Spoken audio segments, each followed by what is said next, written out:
Hello guys, आज राम जी के गीत सुनाऊंगी। अगर अच्छा लगे तो लाइक करें, सब्सक्राइब करें, कमेंट जरूर करें।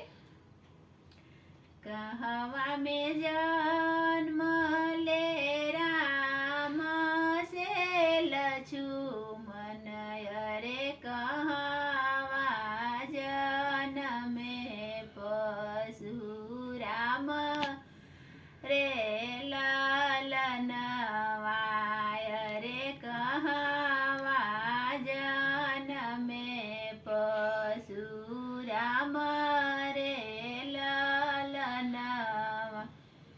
अयोध्या में जन्म ले राम से लक्ष्मण, रे गोकुला जनमे परशुराम रे लालनवा, रे गोकुला जनमे परशुराम रे लालनवा।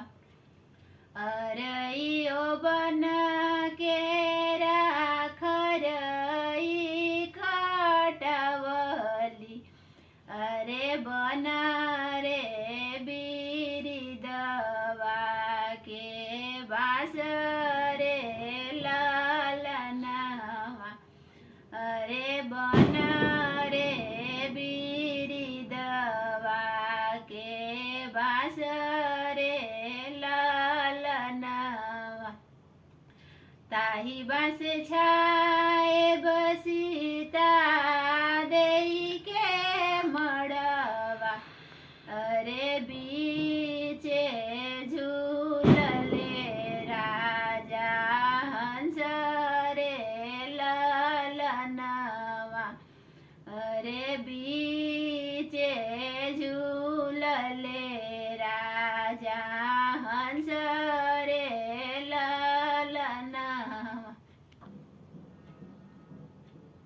ताही बास छाए बसीता देई के मड़वा, रे बीचे झूलले राजा हंस रे लालनवा, रे बीचे झूलले राजा हंस रे लालनवा।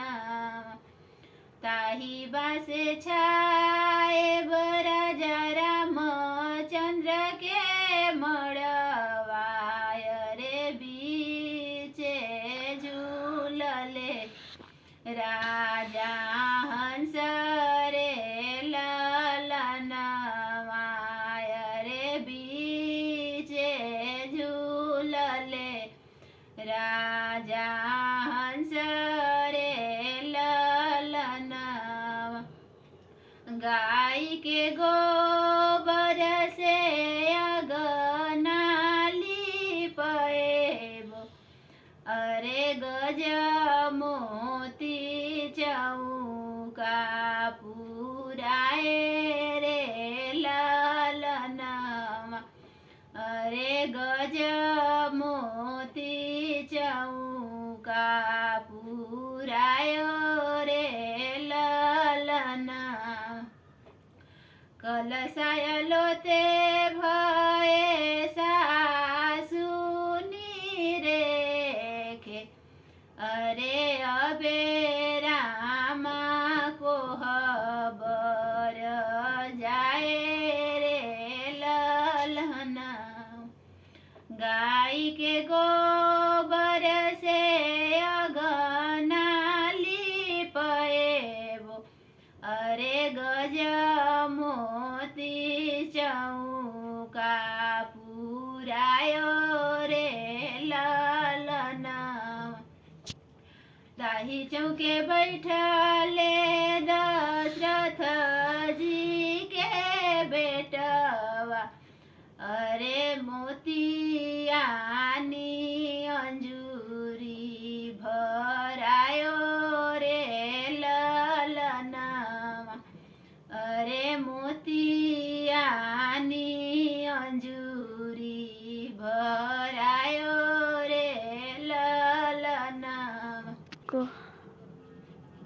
चौके बैठले दशरथ जी के बेटवा रे मोतियानी अंजूरी भरायो रे ललनवा रे मोतियानी अंजूरी भरायो रे ललनवा ताही चौके बैठले जनैया रिखी के धियावा अरे सिंदूरानी मंगिया भरायो रे ललनवा रे सिंदूरानी मंगिया भरायो रे ललनवा भेल बियाह परल सिरा सिंदूरय रे अबेरामा को हबर जाए रे ललनवा रे अबेरामा को हबर जाए रे ललनवा